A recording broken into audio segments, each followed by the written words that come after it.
Good morning, one and all. Today we are here with Mr. Bobby Abraham, Chief Global Engagements and Partnerships of Excelsia College, Sydney. So thank you for joining us, sir. Thank you very much. Thanks for having me here. All right, so I'll try my best to make your time here worthwhile. Sure. And I hope the students will enjoy this show. So without further ado, let's get started. Sure. All right, so first off, could you just introduce Excelsia College to us? What are the USPs? What do you think makes it different from other institutions? Fantastic. It's a very good question to start with. All right, thank you so much. Excelsia College is a not-for-profit higher education provider. We have been in this industry for more than 40 years. Yeah. And so what we bring for our students is not just an education, but it's also the expertise that we have in the industry, the work experience that you gain, the academics that you have, the facilities that you have. Having said all that, the key area that you need to focus on as students is what are you going to get out of an education provider.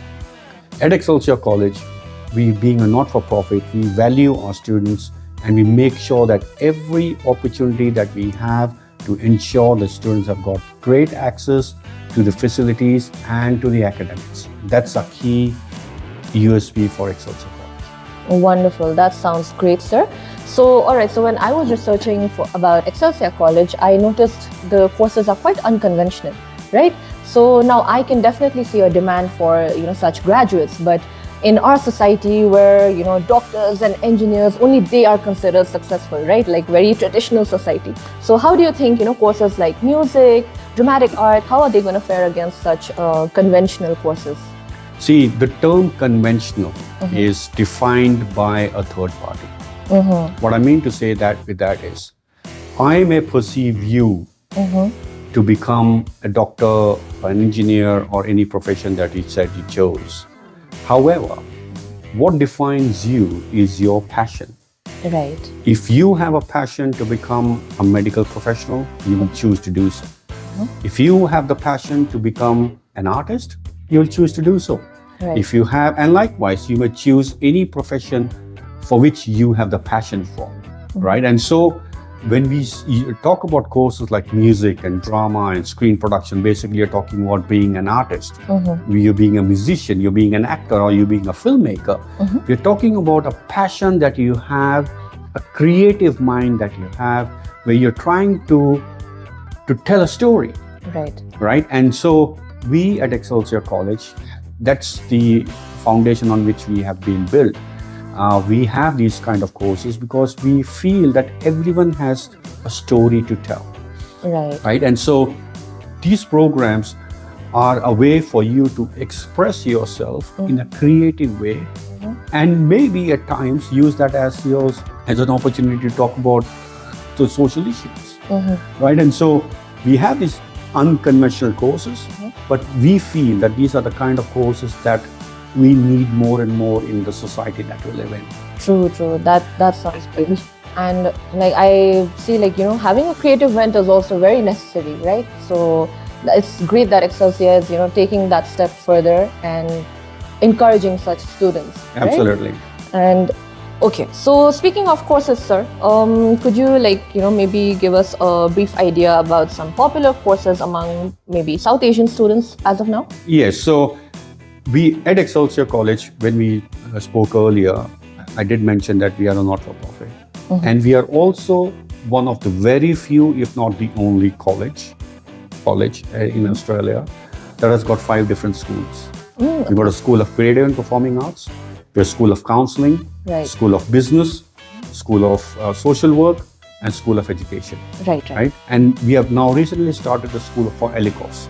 So we have a wide range of courses that are made available for students across different schools that we are offering at Excelsia College. Very specifically, we have quickly spoken about creative and performing arts in music, drama, screen production.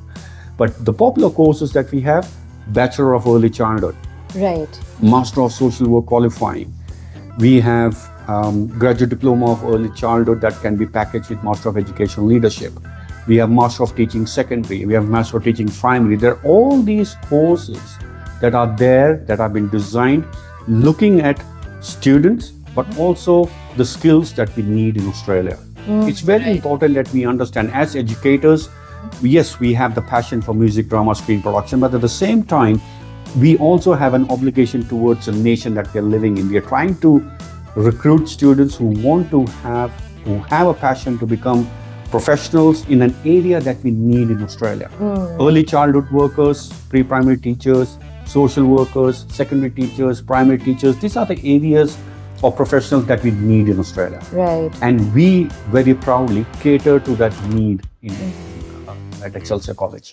Yeah, again, that sounds excellent, like how Excelsia is, not just focusing into a market which is saturated, but actually, trying to cater to something which is the need of the hour, right? Absolutely. We have been a very niche provider. Right. And being not-for-profit, having been there for 40 years, we are focused on courses that are really likely to be professionals for the future. In some way or the other, we have been able to cater to that need. And so that's why we have a great mix of domestic and international students who want to work together in a profession that they have the passion for. Right. So very future-proof courses, right? Absolutely. So, sir, you mentioned School of Elicos. Yes. So, could you explain what that is about? School of Elicos is students who do not meet the entry criteria in terms of their English language proficiency. Okay. So, students who want to have, say for example, hypothetically, I'm saying, if you have done an English language proficiency test and you are out by maybe 0.5 or something, then you can package a certain number of weeks in English leading to a course that you're going to study. Now, that is an option that is made available for students from certain countries, not necessarily for South Asian students, but it is still an opportunity for students who are there in Australia. For example, you may have a Nepalese student who comes to Australia who wants to study, say, Master of Teaching Secondary. They have they have done an English test, they feel that they have the English language vocabulary and the skills that they need to excel. Nonetheless, they decide, I want to improve. Right. They can do that at the School of Elicos. Right. Sounds interesting.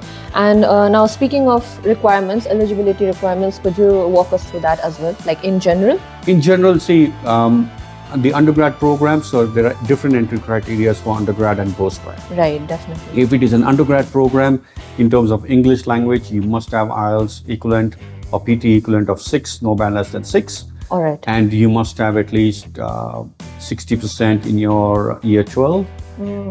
And you must not have a gap between your studies. That's if you're going for your undergrad program. If you're going for a postgrad program, generally it is 6.5, no band less than 6 or equivalent. And you must have finished your bachelor's program with at least 60%. All right. If you're going for a research program or if you're going for very specific skills, accredited programs, you may have IELTS of 7, no band less than 7, especially for social work, or if you're doing teaching secondary or those kind of courses. But in general, when we talk about these courses, we need to understand that the English language requirement is not just specific for your courses. It is also towards how you're going to live your life in Australia. The language that you need to be able to be successful in a country that speaks English is very important. So it's not just limited to, it's not that ticking a box and say I've met the criteria. It's also about how am I doing better than what I need for the entry requirement. So from a general perspective, IELTS 6.6, no band less than 6 for undergrad. For postgrad, 6.5, no band less than 6. And for certain programs, 7, no band less than 6. Right. So I hope you've noted that down, students. And again, considering how important it is to be proficient in English in a country like Australia, you know where to come for your IELTS classes, right? So yeah, that's Study Square. All right, so moving on, sir. Speaking of the eligibility, now I was curious, like, are non-business background students also eligible for School of Business courses, or how is it? Yes, so School of Business, the kind of courses that we offer in the School of Business, you have a Bachelor of Management and Entrepreneurship, you have Bachelor of Accounting, you have Bachelor of IT.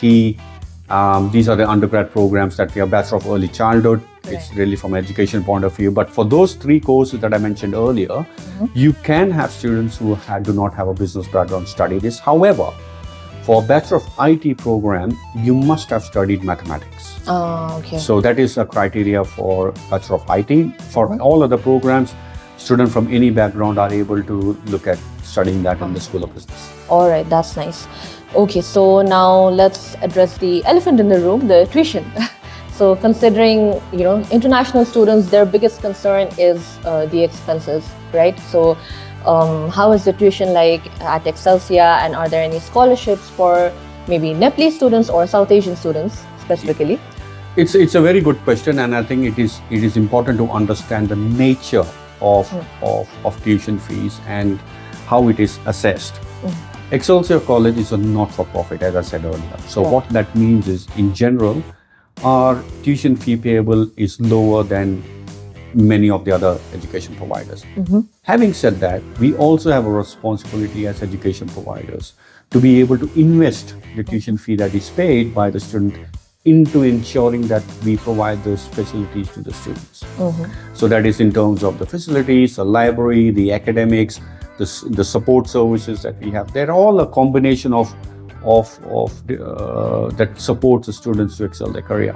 Now, tuition fee, as I said, is comparatively lower. Right. But we should also look at tuition fee as an investment. So when you're looking at a course of the nature of, say, music, drama, screen production, or business, or social work, or counseling, or any of those courses, they are the courses that you must know that it's an investment that you're trying to make to have a successful career. Right. And what I'm telling you is, the courses that we offer in early childhood, in social work, in secondary, in primary, and all those courses that we have looked at, they're all the courses that are going to give you a very good return in investment. Right. And what is the return in investment? As a student, when I'm investing in as a tuition fee, my return of investment is a successful career, an opportunity that I'm able to grow, not only in Australia, but able to use that qualification across the globe. Right. And see myself growing. That's the return of investment. We do not offer scholarships for any of our programs, except for music, drama, and screen production. All right. And that's a very specific ones, because we feel that students who have passion for music, drama, screen production do not generally get the kind of funding that they need. So we always try and support them. Okay. So next question, sir. So how does Excelsia support students who are interested in higher degrees, maybe PhD? So how does that go about? So at Excelsia College, within the School of Business, we spoke about the undergrad programs that we offer in Bachelor of Management Entrepreneurship, Bachelor of Accounting, Bachelor of IT. We also have postgraduate programs in MBA, you have Master of Business Research, and we have a PhD in Organizational Leadership.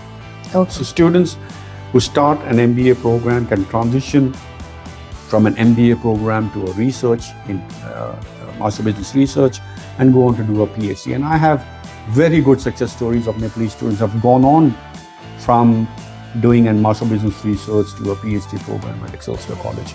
And many of those ones who are doing PhD are also working as assistant lecturers at Excelsia College. So there is an opportunity. Now, what is the difference?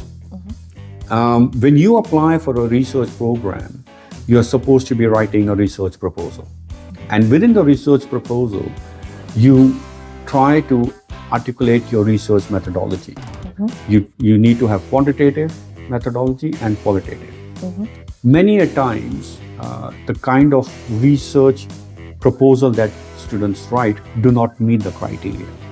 And so they are not able to do a PhD program. Right. And so we at Excelsia College help them go through that MBR program to be able to understand how to write a research and even do a research. So our MBA program is an 18-month research program. So you actually finish a thesis within your MBA program. And then you can go on and expand that when you're doing a PhD program. So we have some very good programs that we are offering within the School of Business. If you're talking from an education perspective, we have Master of Education Research. So someone who is a teacher, someone who wants to do research in education can do that. We also have education research in STEM field. So if you want to do a research in STEM within the School of Education, you can do that as well. So we're slowly expanding our research investment, and that gives the opportunity to more and more Nepalese students to come and do their research at Excelsia. Right, definitely. So, all right. So, and what about any support services? Maybe when students want to look for internships or jobs, right? So, are there any such services offered by Excelsia? So, at Excelsia College, it's important to understand that most of the courses that are accredited Right. and have a professional accreditation has got a requirement of work placement within the course.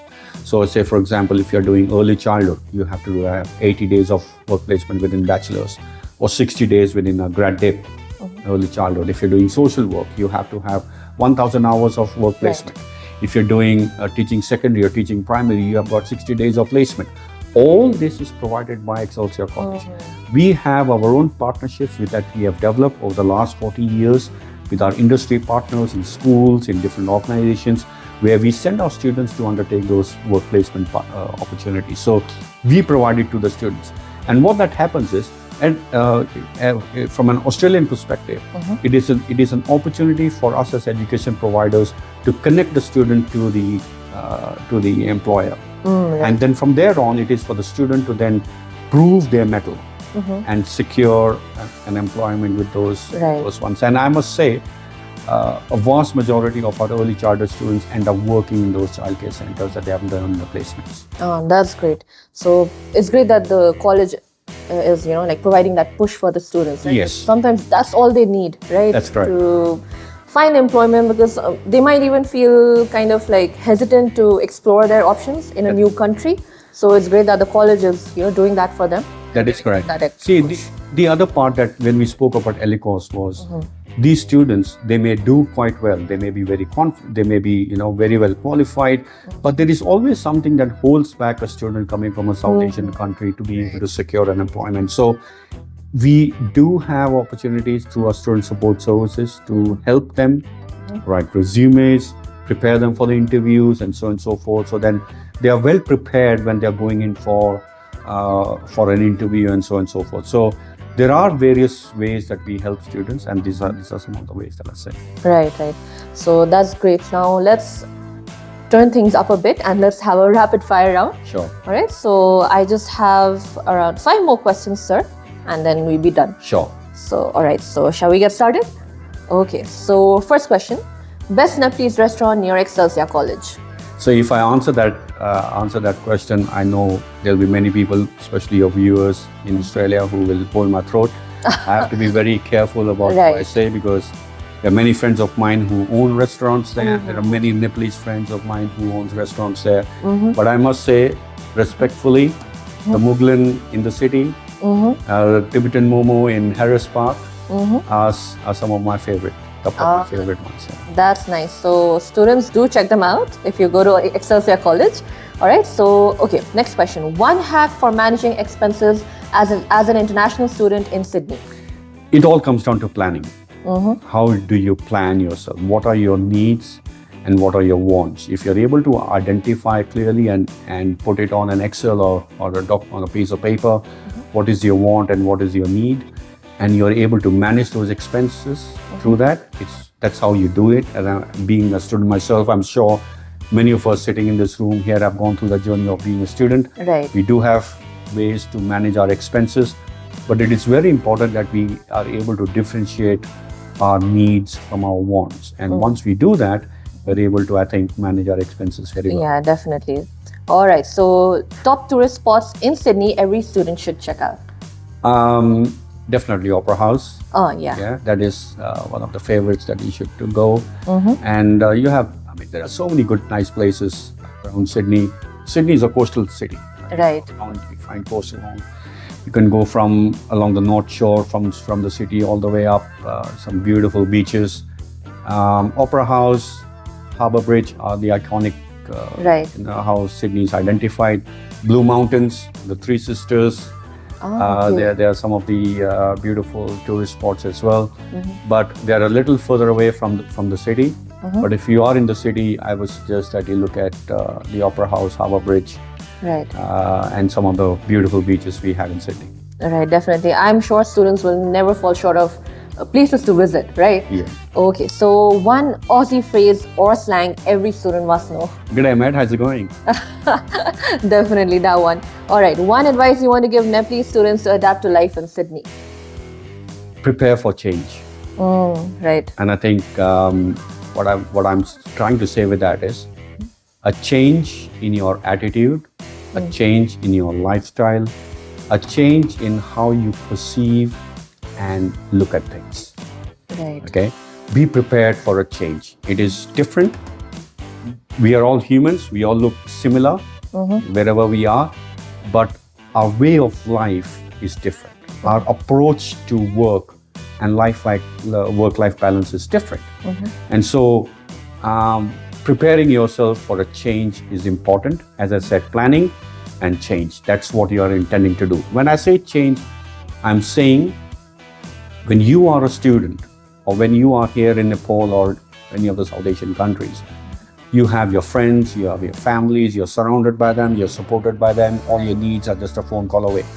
When you decide to go away from your network of friends and family and you're going to study in Australia, you're going to set up a new environment, a new set of friends, and possibly a support network. And so be prepared for the change that you are going to experience in your life away from your family and friends. All right, so stepping out of your comfort zone. Absolutely, right? yes. All right. So, okay, so I was actually going to end the interview here, but like speaking of expenses, that gave me one more question actually. So, considering Sydney is also an expensive city, right? And reports even suggest that currently Sydney is going through a housing crisis. So, what about that, sir? Like, how does Excelsia support students when it comes to accommodation? Are there any like on-campus housing or any services which can maybe help students with their house hunting process? See, I have a very strong opinion about the term that you use, housing crisis. I don't believe we have housing crisis. Oh, okay. And I think for you to verify that, I would suggest that your audience should talk to their friends back in Sydney, and they will tell you that it is not the case. Okay. One. Two, even if we say that there is one, there are plenty of opportunities that are available for students through different partnerships that we have at Excelsia College. So we have partnership with Robert Menzies College, which offers accommodation to our students, which is like 5 minutes from Excelsia College. Okay. You can get single bed, you can get double occupancy, or you can get a dorm, including food at Robert Menzies College, which is we have a partnership there. In terms of, sorry, your first part of the question was about accommodation. Accommodation, right. And any on-campus accommodation or any services which can help students with house hunting? Yes, so of course, we always try and set up a student with any of the friends that we feel that they could have. We have mentors in the college who can also help them with it. You started by saying expensive. Right. Now, when we use the word expensive, it is in economics we say it's demand versus supply. So when your demand is more and the supply is less, you tend to feel that it is expensive. But it is also a city of opportunities. Oh yeah, definitely. What that means is you have a lot more opportunities to secure jobs, and maybe within your work limitations, multiple jobs, which you may not be able to do that in other cities possibly. And so what that means is if you feel, if someone was to say that the cost of living in Sydney is high, I would say, yes, it is. But that also means your ability to earn will also be higher. Higher, right. And so you are able to compensate the higher cost of living by high earnings that you have. And by the high earning that you have, you're able to also contribute towards your expenses or daily expenses, and you may be able to support your parents at times to be able to use that income that you earn to support yourself when you are there in Sydney. Right. And so there are pros and cons to it, definitely. right? And so I feel that having been in Sydney for more than 20 years, I feel that it's a city of opportunities, and it gives you multiple avenues to earn through multiple jobs that you may be able to secure. Right, that sounds great. Like, all this time, now we haven't been to Australia, right? So we only get to hear through research and like through other people, and from that we only gather that, it's very expensive, I may not be able to afford, but like coming from Sir, he has been there for 20 years or so, right? So it's great that we are getting to hear his experience, and I think that is more credible, right? Yeah, I will add to that. When we say living expenses, the Department of Home Affairs has stipulated the living expenses not dependent on the cities. Say, for example, they say the cost of living expenses in Australia per year is $30,000 approximate. And that is not limited to a city. So what that means to some extent is if you're able to have $30,000 approximately as your within your savings, that you can use that to live in Sydney, Melbourne, Adelaide, anywhere in Australia. It is not dependent on where you are in Sydney, in Australia. So I think that's a fair point to say. It is not city-based, it is in Australia. So it's across anywhere. Right. That's very interesting actually, because like usually when we think about different cities and regional areas, like we are under the impression that regional areas are cheaper, right? So, but like since Sir mentioned that, I think that's a fair point and everyone should really consider that. Correct. All right. So with that, we finally come to the end of this interview. Thank you so much, Sir. Your answers were very insightful, very, unexpected as well. Like we got to hear a lot of new things from you, and coming from experience, we are sure, those are very, credible answers. And yeah, it was great having you, Sir. Thank you very much. Thank you very much for this platform. And as I said earlier, it is a matter for students or for your audience to prepare and to be ready for a change. Right, definitely. It's not about the city's expenses, it's not the external factors, but it's within your own mindset. Correct. Right? So there you have it. Excelsia College is your ticket to future-proof education and a rewarding career.